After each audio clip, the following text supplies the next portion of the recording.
హెచ్ఆర్పిడబ్ల్యూఏఓ TV channel ప్రేక్షకులకు హెచ్ఆర్పిడబ్ల్యూఏఓ సంస్థ తరపున హృదయపూర్వక నమస్కారాలు తెలియపరుస్తూ ఈరోజు సంజయ్ రాయ్కి కోర్టు న్యాయస్థానం వారు శిక్ష విధించడం జరిగింది. ఈ విషయాన్ని మనం పరిశీలించినట్లయితే కోల్కతా వైద్యురాలి అత్యాచారం కేసులో జీవిత ఖైదు విధిస్తూ సియాల్డా కోర్టు తీర్పు. హతురాలి తల్లిదండ్రులకు 17 లక్షలు చెల్లించాలని రాష్ట్ర ప్రభుత్వానికి ఆదేశం. వద్దన్న తల్లిదండ్రులు తీర్పుపై అసంతృప్తి. మరణశిక్ష వేసేదాకా పోరాడతామని వెల్లడి. మేమే దర్యాప్తు చేస్తే ఉరిశిక్ష పడేది మమత.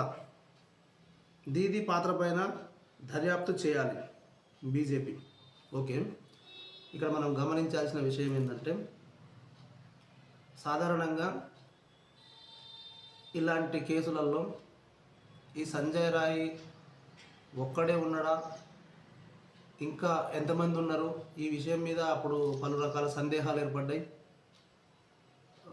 ఇంకా చాలామంది ఉన్నారని చెప్పి అప్పుడే మన సోషల్ మీడియా మాధ్యమాలలో చాలా వరకు ప్రచారం జరిగింది.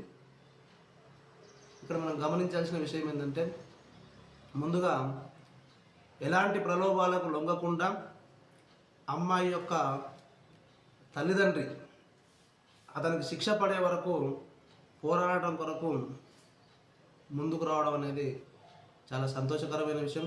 అలాగే ఈ విషయంలో వీళ్ళకు ఎన్నో బెదిరింపులు వచ్చి ఉండొచ్చు, కేసుని ఉపసంహరించుకోవాలని చెప్పి ఎన్నో రకాల ఇబ్బందులు ఎదురై ఉండొచ్చు. అయినా సరే వారు ఎక్కడ కూడా ఏ ప్రలోభాలకు కూడా లొంగకుండా కోర్టులో శిక్ష పడే వరకు న్యాయస్థానానికి, పోలీసుల వీళ్ళు కేసుని దర్యాప్తు చేసిన పోలీసులకు అందరికీ సహకరించినందుకు వారి యొక్క తల్లిదండ్రులకు మా హెచ్ఆర్పిడబ్ల్యూఏ సంస్థ తరపున హృదయపూర్వక ధన్యవాదాలు తెలియపరుస్తున్నాం. ఇక మనం చూసినట్లయితే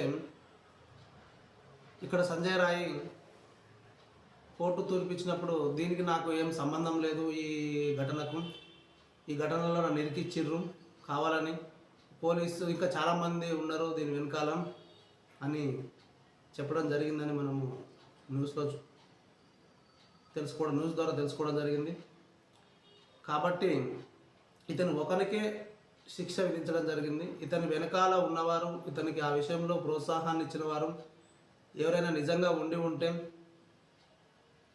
ఈ విషయం మీద పోలీసు వారు పూర్తి దర్యాప్తు చేసి వారికి కూడా శిక్ష పడడానికి ప్రయత్నిస్తే బాగుంటుందని చెప్పి మా సంస్థ తరపున మేము పోలీసు వారికి సవినయంగా విన్నవించుకుంటున్నాం.